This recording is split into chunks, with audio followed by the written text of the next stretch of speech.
meninggal karena taun wabah, maka dia mati syahid. Dan kemudian dikatakan, "Falaisa min 'abdin yaqa'u ta'un fayamkuthu fi baladihi sabiran ya'lamu annahu la yusibu illa ma kataballahu lahu illa kana lahu mithlu ajru syahid." Dan tidak ada seorang muslim pun atau mukmin pun yang sedang berada di satu lokasi, di sana ada wabah yang tersebar, kemudian dia tinggal di negaranya, tetap diisolasi, dia nggak keluar agar tidak menyebar, dan kemudian dia yakin itu tidak akan menimpa dia kecuali dengan izin Allah, kecuali akan dicatat baginya pahala mati syahid. Sebab-sebab syar'inya ada disebutkan oleh Nabi SAW, di antaranya hadis yang mulia, kata Nabi SAW, "Ya ma'syaral muhajirin, wahai orang-orang muhajirin, khamsu khisal atau khisalu khamsin idza tulitum bihinna wa a'udzu billahi an tudrikuhunna."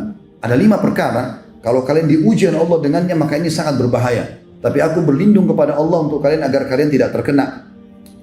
Lan tadhhar fahishatu fi qaumin qattun hatta yu'linu biha illa fasha fihim at-tawun. Ketahuilah, tidak ada satu maksiat dosa besar kepada Allah di lokasi orang kafir atau orang beriman tersebar merajalela itu kecuali Allah akan mendatangkan wabah taun kepada mereka. Wal auja' dan masalah-masalah yang berat, penyakit berat. Allati lam takun maghat fi aslafihim alladzina magaw, yang tidak pernah menimpa orang-orang yang datang sebelum mereka. Lam yanqusul mikyala wal mizana illa ukhidu bisinina wa shiddatil mauna wa jurus sultan alaihim. Dan tidak ada seorang pun di antara mereka atau komunitas yang curang dalam timbangan kecuali pasti mereka akan mendatang atau mendasarkan peceklik dan juga susahnya kehidupan serta pemimpin yang zalim terhadap mereka. Walam yamna'u zakat amwalihim illa muni'ul qatra minas sama walaulal bahaimu lam yumtiru. Dan tidak ada seorang pun atau satu kaum yang menahan zakat harta mereka kecuali Allah akan tahan hujan dari langit, dan kalau bukan karena hewan-hewan mereka tidak akan diberikan hujan. Walam yanqudu ahdallahi wa ahda rasulihi illa sallallahu alaihim aduwwan min ghairihim fa akhadhu ba'da ma fi aidihim. Dan tidak ada seseorang pun atau komunitas yang sengaja mengingkari janji Allah dan Rasulnya. Allah mengatakan akan dapat ini, kalau berbuat ini akan dapat ancaman itu, lalu dia mengatakan tidak mungkin. Dia coba mengkhianati dan mengingkari masalah itu. Kecuali Allah akan datangkan musuh-musuh yang akan menguasai mereka dan akan mengambil sebagian apa yang ada di tangan mereka. Wa ma lam tahkum a'immatuhum bi kitabillah wa yatakhayyaru mimma anzalallah illa ja'alallahu ba'sahum bainahum.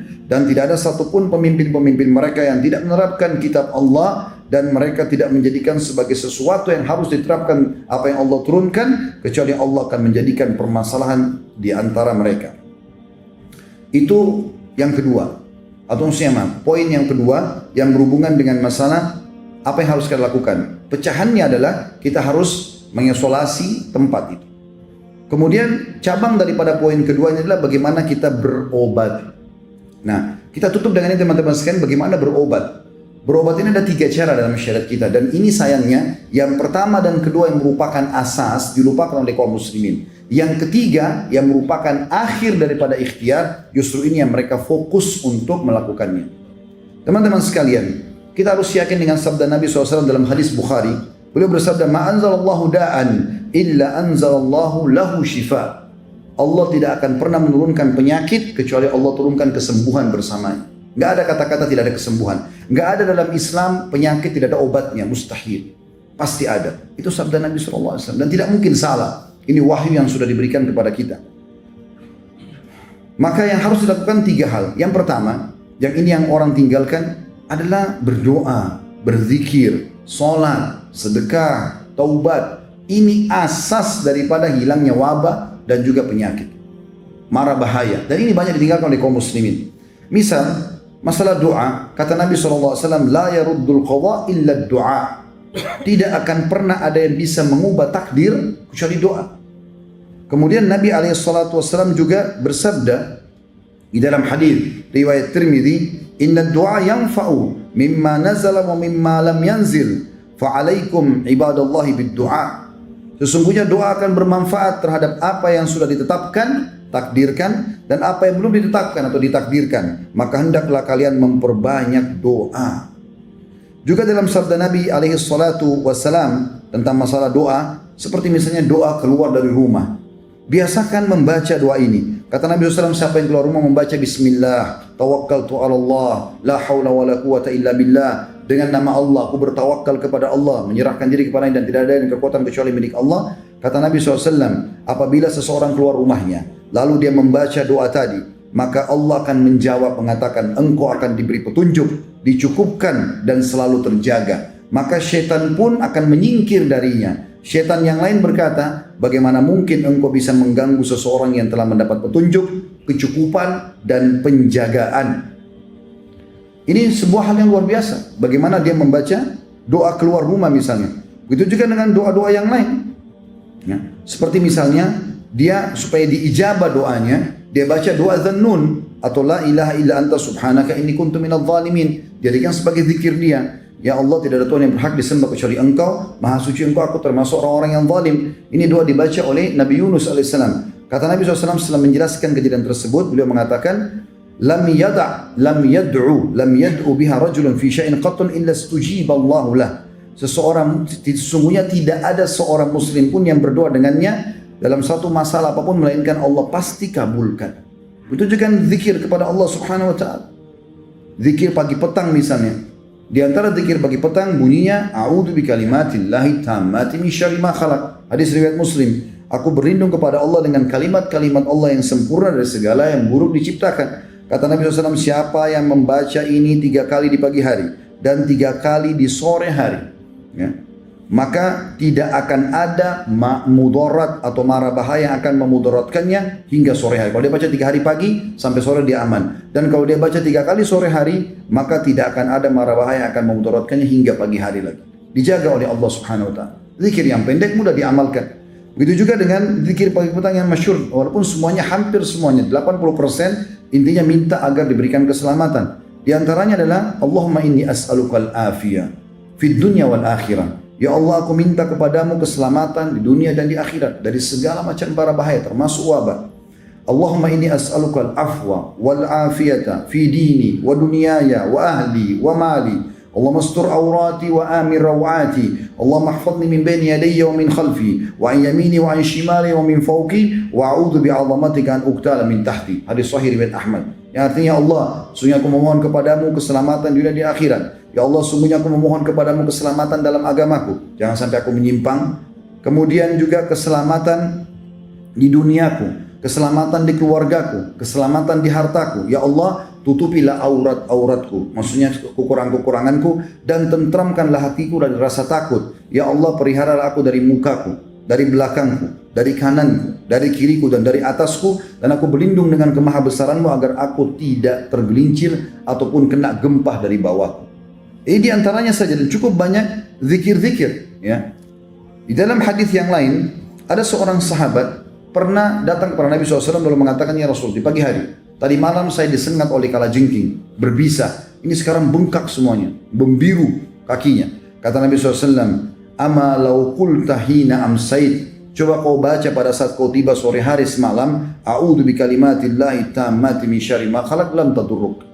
Kalau seandainya tadi malam kau baca, aku berlindung kepada Allah dengan kalimat-kalimat Allah yang sempurna dari segala keburukan yang Dia telah ciptakan, maka tidak akan membahayakanmu. Hadis sahih diriwayatkan oleh Imam Muslim.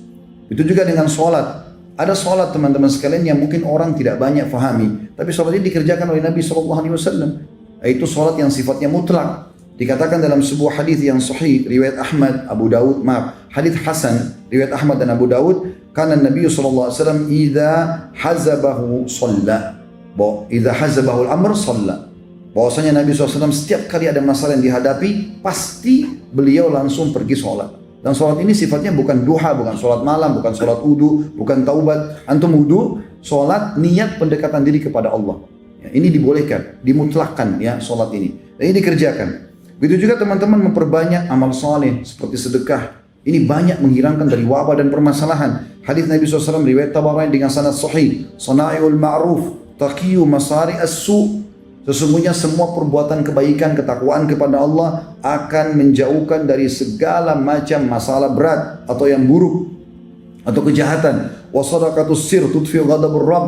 Dan sedekah secara sembunyi-sembunyi akan meredam murkanya Allah. Wasilatul rahim tazidu fil umur. Dan melanjutkan hubungan silaturahim akan menambah panjangnya umur. Di dalam hadis yang lain kata Nabi SAW, Inna sadaqata latudfi'u ghadabar Rabb wa tadfa'u al-mitati su. Ketahuilah bahwasanya sesungguhnya sedekah itu akan meredam murkahnya Allah. Jadi kalau Allah marah dengan menurunkan wabah dan segala macam hal, Allah bisa angkat murkahnya itu dengan sedekah kita.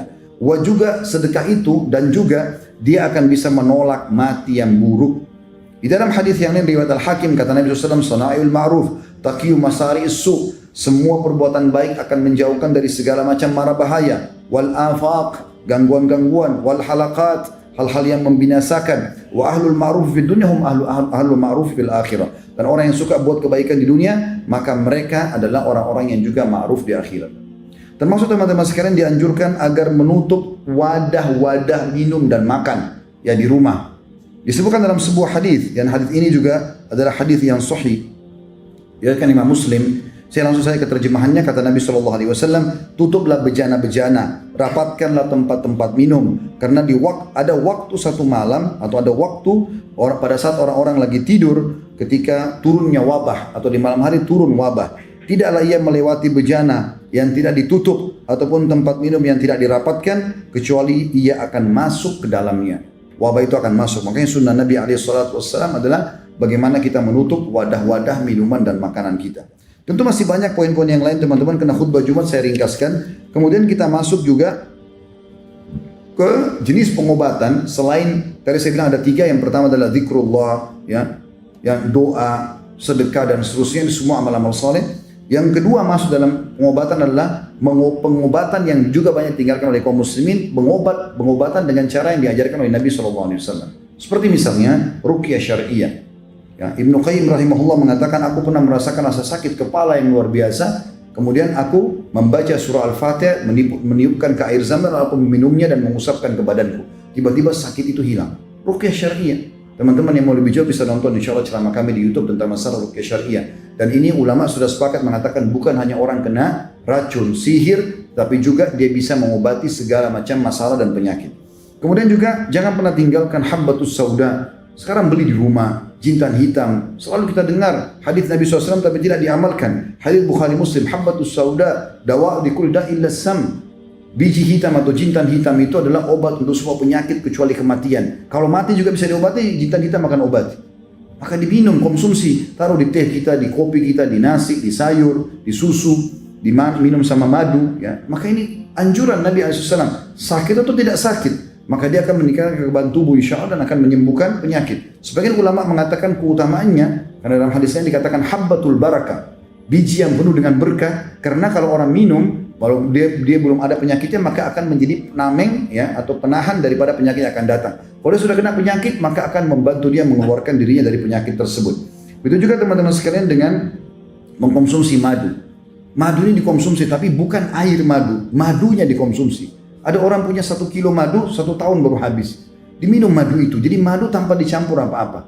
Itu baru manfaatnya besar. Tapi banyak orang 1 sendok makan ditaruh di 1 botol air 1 liter. Sehingga jadi air madu, bukan madunya. Madu dikonsumsi. Dan Nabi SAW pastikan kesembuhan pasti di 3 hal.